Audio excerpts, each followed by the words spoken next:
আজকে কিন্তু চলে এসেছি সম্পূর্ণ একটা অন্যরকম থালি নিয়ে। থালিতে ফার্স্টে কী কী ছিল তোমাদের সাথে শেয়ার করি।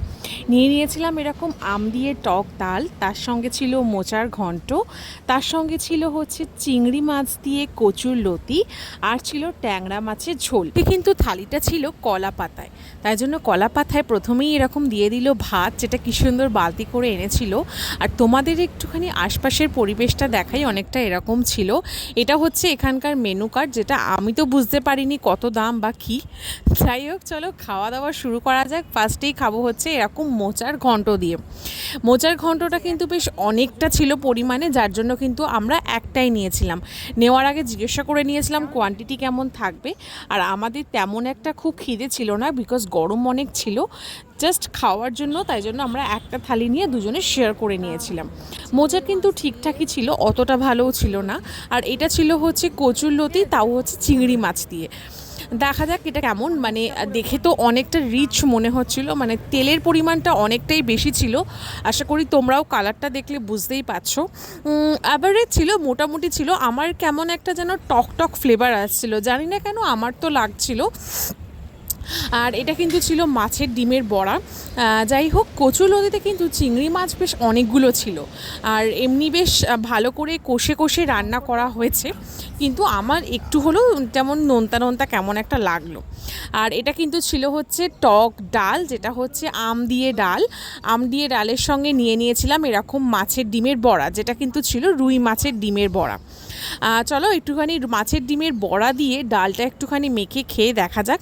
আর যেহেতু এরকম লেবু ছিল, একটু লেবুও চিপে নিয়েছিলাম।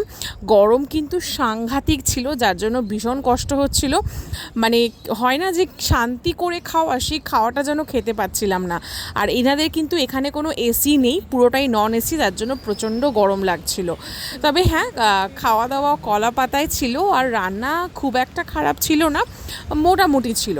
মাছের ডিমের বড়াটা কিন্তু বেস্ট ছিল, মানে ওর ভেতরে যে স্টাফিংসটা ছিল, মানে বেসন দিয়ে একদমই না। ডিমের বড়ার স্বাদটা কিন্তু দারুণ লেগেছে, আর ওরও কিন্তু ভালোই লেগেছে। এরকম ডাল দিয়ে মাছের ডিমের বড়া কিন্তু ভালোই লাগে, কিন্তু সাইজটা কিন্তু অনেকটা বড় ছিল। আর ও কিন্তু এদিকে দেখো ট্যাংরা মাছের ঝোল দিয়ে কিন্তু খাওয়া দাওয়া শুরু করে দিয়েছে। মাছটাও বেশ ভালো স্ট্যান্ডার্ড সাইজে। আমরা কিন্তু একটা প্লেটই নিয়েছিলাম, কিন্তু একটা প্লেটের মধ্যে দুটো ট্যাংরা মাছ ছিল, তাই জন্য আমরা দুজনে মিলে শেয়ার করে খাবো। তো আমি ডাল দিয়ে খেতে খেতে একটুখানি কচুরলতিও নিয়ে নিলাম, দেখলাম ডাল দিয়ে বেশ ভালো লাগলো। তারপরে দেখো এক্সট্রা আর একটু রাইস নিয়ে নিলাম, বিকজ এখন মাছটা খাবো বলে। এটা ছিল হচ্ছে ট্যাংরা মাছের ঝোল, যেটা কিন্তু শিম আর বড়ি দিয়ে ছিল। মাছের ঝোলের কালারটা দেখে যেন আমার মানে কী জানি বলবো কেন, ঠিক খাওয়ার সেই ভক্তিটাই যেন চলে গেল। মানে কালারটা দেখে যেন মনে হচ্ছিল সেই শ্যাওলা পড়লে জলে যেমন কালার হয় না, ফ্র্যাঙ্কলি ঠিক তেমনি লাগছিল। যাই হোক, হয় না মানে প্রথম দেখাতেই খাওয়ার সেই ইচ্ছাটাই চলে গেছিলো মাছের ঝোলটা দেখে। চলো মাছের ঝোলটা দিয়ে একটু খেয়ে দেখা যাক ঝোলের স্বাদটা কেমন। ঝোলটা কিন্তু মোটামুটি ঠিকঠাকই ছিল, মানে পাতলা ছিল, তেমন কিছু মশলা ছিল না, একটু নুনটা কম লাগছিল। আমার এখানকার খাওয়া দাওয়া কিন্তু অ্যাভারেজ লেগেছে। আমি অনেকে ভিডিও করেছে দেখে আমি এখানে এসেছিলাম, কিন্তু তেমন একটা খাবার কিন্তু আমি পাইনি। আর দিয়ে দিল হচ্ছে শেষে এরকম পাঁপড়টার সাইজটা বেশ ভালোই বড় ছিল। আর কিন্তু দিয়ে দিয়েছিল আমের চাটনি। চলো এবার আমের চাটনিটা দিয়ে একটুখানি খেয়ে দেখা যাক। এটা কিন্তু দুজনকে দুটোই দিয়েছিল। আমের চাটনিটা তো বেশ ভালো লাগলো, মানে একটুখানি গরমের মধ্যে এরকম টক টক চাটনির ফ্লেভারটা কিন্তু ভালো ছিল, বেশ আমার ভালো লেগেছিল। এই আজকে যে থালিটা ছিল, থালির মধ্যে একমাত্র আমার ডাল, মাছের ডিমের বড়া, আমের চাটনি, এই কটাই কিন্তু ভালো লেগেছিল।